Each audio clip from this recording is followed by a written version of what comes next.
আসসালামু আলাইকুম, সবাইকে লাকি ব্লগস অ্যান্ড কুকিং চ্যানেলে স্বাগতম। আশা করি সবাই ভালো আছেন। আলহামদুলিল্লাহ আমিও ভালো আছি।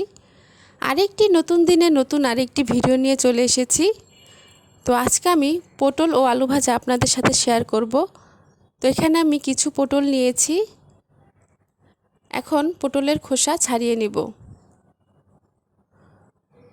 তো পটলের উপরে যে ধার ধার সবুজ খোসা থাকে সেটা ছুরি দিয়ে এভাবে চেঁচে বা ছাড়িয়ে নিব।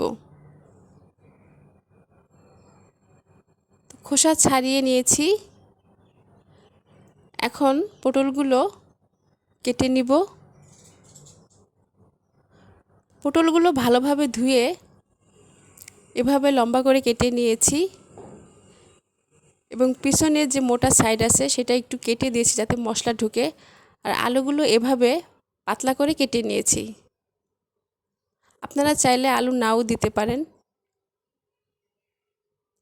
তো এখন পরিমাণ মতো লবণ এবং হলুদের গুঁড়া দিয়ে মেখে নেব।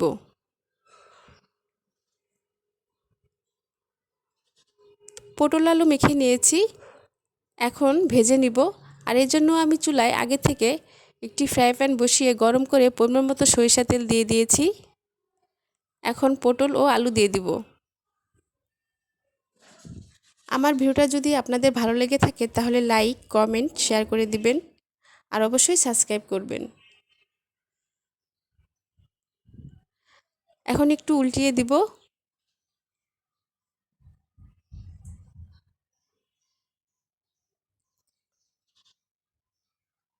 তো এভাবে আমি পটলগুলোর দুই সাইড ভেজে নিব।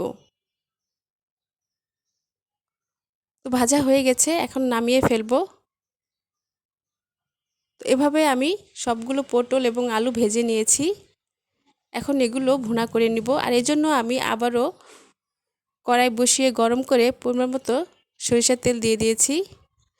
তেলের পরিমাণটা কম দিয়েছি কারণ পটলে তেল আছে। এখন কেটে রাখা পেঁয়াজ এবং কাঁচামরিচ দিয়ে দিলাম। পেঁয়াজ এবং কাঁচামরিচ ব্রাউন কালার হয়ে গেছে। এখন পরিমাণ মতো আদা রসুন বাটা, মরিচের গুঁড়া, ধনিয়ার গুঁড়া,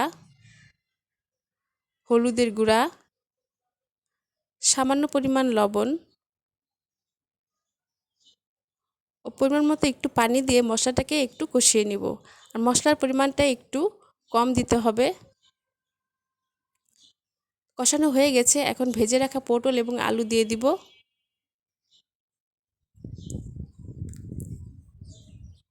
একটু নেড়ে চেড়ে দিব। পটল ভাজা বা ভুনা হয়ে গেছে, এখন আমি নামিয়ে ফেলবো। তো তৈরি হয়ে গেল পটল ও আলু ভাজা। পটল ও আলু ভাজা গরম ভাতের সাথে খেতে অসাধারণ লাগে।